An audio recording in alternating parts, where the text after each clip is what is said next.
Hello, long time no see. How is it going?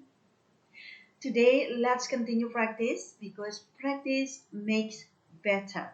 So, here we go.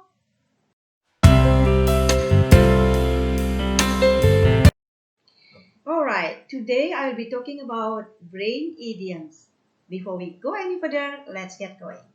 The first one is to be the brain behind something. This expression is referring to the person who originally invented an idea of something, the person who plans what the group will do, the most intelligent person in the group, or also you can use this expression as a form of praise to the person who coming up with a unique idea and solution.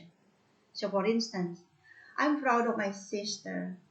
She's the brains behind the successful reconciliation of the couple, which was chaotic. The next one is a no-brainer. If you consider a question or decision as a no-brainer, that means you don't have to think out loud um, about the decision or to answer the question because it is easy to make something obvious. So, for instance, if you are an English learner and an English teacher offers you a free course, and of course, this is a no-brainer. You must take the course immediately and without thinking, right? Something obvious, you know. So let's move on. The next one is to rack your brain. To rack your brain means to try hard to think in order to remember something or to solve a problems. For example, I racked my brain when I forgot the words when I was speaking. The next one is to pick your brain. When someone pick your brain, that means that person asking you for advice or opinions because you know a lot about that subject, right? So this is the art of learning English through idioms. When you pick your brain, it doesn't mean literally meaning you pick your brain. It is a figurative meaning. That means to ask for advice, right? So, for example, can I pick your brain about how to become fluent in English? Right? Let's move on to wrap your brain around. Some people say to wrap your head around.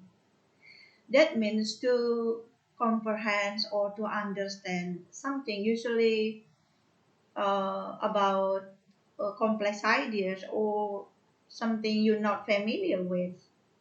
So, for instance, I couldn't wrap my brain around when he started talking with his accent.